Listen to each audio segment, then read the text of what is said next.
کہ نبی کو وہ سواری ملی جس پر آج تک نہ جرجیس بیٹھ سکا، نہ یوگی بیٹھ سکا، نہ مودی بیٹھ سکا، نہ جو بائیڈن بیٹھ سکا، امریکہ کا راشٹرپتی، نہ رشیا کا راشٹرپتی پوتن بیٹھ سکا۔ زیادہ سے زیادہ جس جہاز پر بیٹھے، جس فلائٹ پر اڑے، اس کی رفتار 1000 2000 کلومیٹر ایک گھنٹے میں، اس سے زیادہ کی سپیڈ نہیں۔ لیکن محمد رسول اللہ تو اس سواری پر بیٹھے جس کو براق کہا جاتا ہے، جہاں تک نظر جاتی ہے وہاں تک اس کا پہلا قدم ہوتا ہے، اور اس براق پر بیٹھ کر اللہ کے رسول نے 7 آسمان کا سفر کیا ہے، سدرۃ المنتہا تک پہنچے، اور پردے کی اوٹ سے، پردے کی آڑ سے اللہ کے رسول اللہ سے ملاقات بھی کر کے آئے۔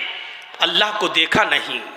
جو یہ کہتا ہے کہ اللہ کے رسول نے اللہ کو دیکھا وہ جھوٹا ہے۔ اللہ کے نبی نے اللہ کو دیکھا نہیں۔ پردے کی اوٹ سے گفتگو ہوئی، اور وہیں پر 50 وقت کی نماز فرض ہوئی، اور پھر وہیں سے واپس بھی آئے، ایک ہی رات میں بیت المقدس بھی گئے، نماز پڑھائی سارے نبیوں کو، وہیں سے آپ نے جنت اور جہنم کا دورہ بھی کیا، جنت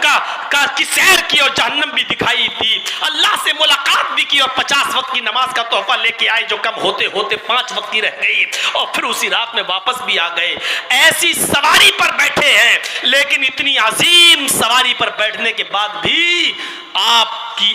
کہ اخلاق کا عالم یہ تھا کہ وَيَرْكَبُ الْحِمَارِ، گدھے پر بھی بیٹھ جایا کرتے تھے، اور گدھے پر بیٹھ کر ادھر سے ادھر بھی چلے جاتے تھے۔ آپ کے پاس ایک کھچر تھا،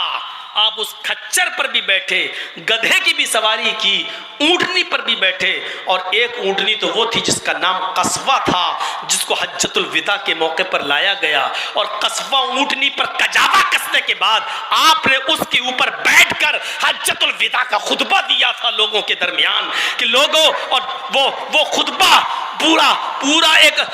اصول تھا، ایک ضابطہ تھا، ایک دستور تھا پوری زندگی گزارنے کا۔ وہ کبھی فرصت میں سن لینا، اس 20-25 منٹ کے اس خطبے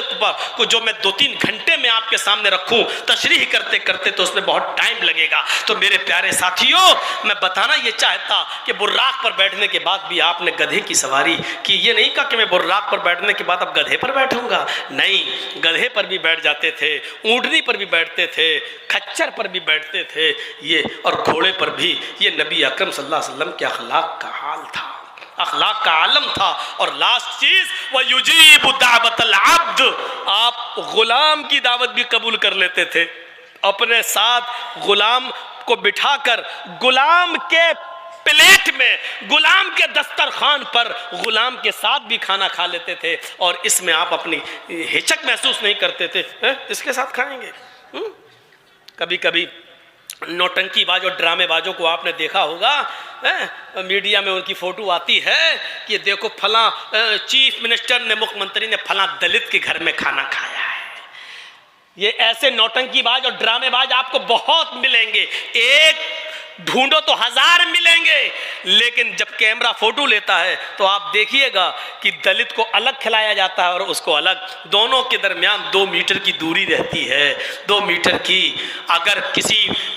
دلت، کسی چیف منسٹر نے اپنی ماں کا شدھ دودھ پیا ہے تو ایک ہی تھالی میں دلت کے ساتھ کھا کر دکھاؤ تو ہم جانیں یہ کام نہ مودی جی کر پائیں گے نہ یوگی جی کر پائیں گے۔ یہ میرا چیلنج ہے، یہ دعویٰ ہے، ایک تھالی میں نہیں کھا سکتے ہیں، اور محمد الرسول اللہ اپنے غلام کے ساتھ ایک ہی تھالی میں کھا رہے ہیں، اس کو احساس نہیں ہونے دے رہے ہیں۔ انسان ہونے کی حیثیت سے ہم میں تم میں کوئی فرق نہیں ہے، مقام و مرتبے میں اللہ کا رسول ضرور ہوں، لیکن انسانیت میں کوئی فرق نہیں ہے۔ تمہارے بھی 2 ہاتھ ہیں، میرے بھی 2 ہاتھ ہیں، تمہارے 2 پیر ہیں، میرے بھی 2 پیر ہیں، تمہاری بھی 2 آنکھیں ہیں، میری بھی 2 آنکھیں ہیں، تمہاری شادی ہوتی ہے، میری بھی شادی ہوئی ہے، تمہارے بیوی بچے ہیں، میرے بھی بیوی بچے ہیں، تمہیں سر درد بخار آتا ہے تو مجھے بھی بیماری ہوتی ہے، مجھے بھی سر درد اور بخار آتا ہے۔ میرے بھائیوں، آپ نے یہ ثابت کر دیا کہ انسان ہونے کی حیثیت سے کوئی فرق نہیں ہے ہم میں اور تم میں، اس لیے تمہارے ساتھ بیٹھ کے میں کھاؤں گا اور میرے ساتھ بیٹھ کر تم کھاؤ۔ یہ تصور تھا میرے بھائیوں، اس کو مٹایا تھا جنگ بدر کے موقع پر، جب سواریاں کم تھیں اور ایک آدمی، ایک اونٹنی پر 3 لوگ سوار ہوتے تھے، 2 آدمی بیٹھتے تھے اور ایک اس کی لگام پکڑتا تھا،